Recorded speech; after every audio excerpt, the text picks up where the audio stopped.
Hi, my name is Diams. Let's see my project. Dalam era digital yang semakin berkembang, pemanfaatan teknologi dalam bidang pendidikan menjadi sangat penting untuk meningkatkan efisiensi dan efektivitas proses pembelajaran. Tantangan utama yang dihadapi oleh sekolah dan institusi pendidikan saat ini adalah bagaimana cara mengelola administrasi, komunikasi, dan pembelajaran menjadi lebih baik. Dengan melihat kebutuhan tersebut, Classings dirancang untuk menjadi alat bantu yang komprehensif dan user-friendly. Aplikasi ini tidak hanya membantu mengatasi masalah administrasi, tetapi juga memperkaya pengalaman belajar siswa dan memfasilitasi keterlibatan orang tua.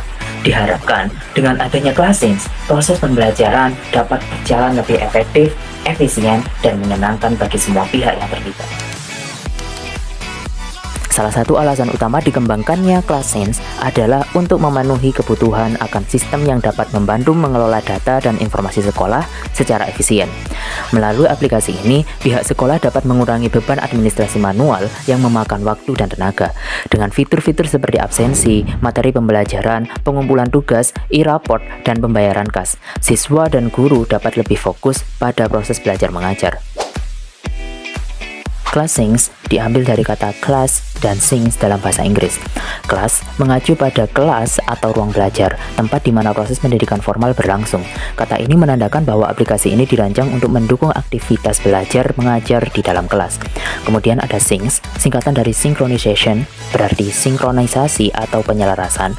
Ini menunjukkan bahwa aplikasi ini bertujuan untuk menyelaraskan berbagai elemen dalam proses belajar mengajar, seperti materi pembelajaran, waktu, dan komunikasi antara guru dan siswa. Sinkronisasi juga menandakan bahwa aplikasi ini dirancang untuk bekerja secara harmonis dan terkoordinasi, memudahkan pengguna untuk mengakses dan berbagi informasi secara real time.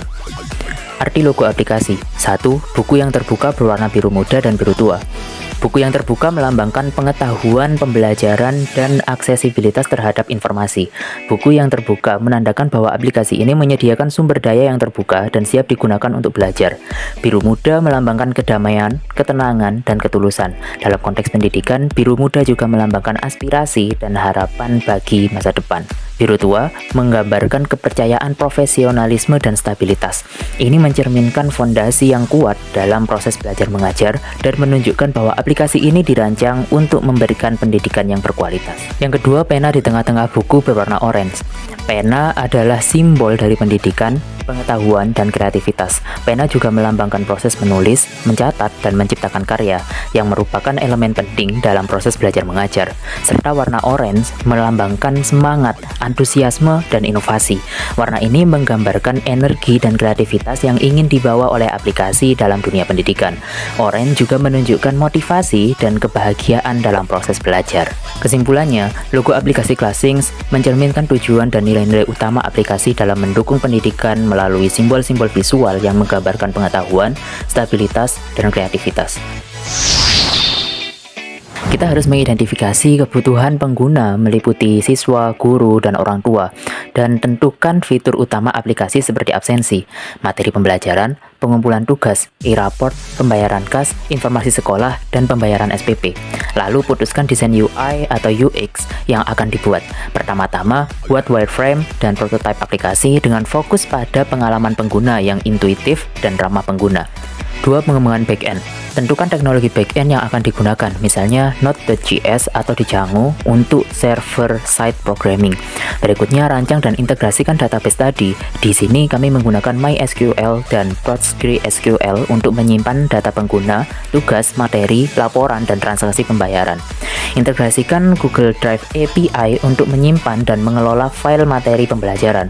Buat layanan untuk mengunggah, mengunduh, dan berbagi file dari Google Drive. Pastikan semua akses ke Google Drive dilindungi oleh OAuth 2.0 untuk mengelola otorisasi pengguna. Berikutnya, sama seperti Google Drive API, gunakan Google Forms API untuk membuat dan mengelola formulir absensi dan pengumpulan tugas.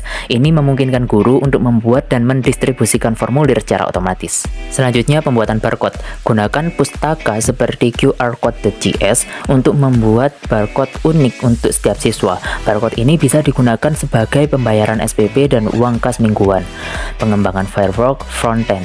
Pilih framework frontend seperti Knuckle Apps untuk mengembangkan aplikasi mobile multiplatform dan mengembangkan komponen UI untuk setiap fitur, termasuk form absensi, materi pembelajaran, pengumpulan tugas, e-report, dan pembayaran. Lalu pengujian, dibagi menjadi 3 kali pengujian, yaitu pengujian unit.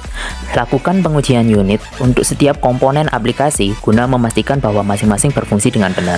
Selanjutnya pengujian integrasi, uji integrasi antara back-end, front-end, dan layanan pihak ketiga seperti Google Drive, Google Forms, barcode, dan gateway pembayaran untuk memastikan mereka bekerja secara sinergis. Dan terakhir, pengujian pengguna, melibatkan pengguna meliputi siswa, guru, dan orang tua dalam pengujian beta untuk mendapatkan umpan balik dan melakukan perbaikan berdasarkan masukan mereka. Prosedur selanjutnya adalah peluncuran aplikasi. Dalam deploy aplikasi, Anda dapat mengunduh aplikasi pada APK Pure atau link Mediafire yang telah kami sediakan.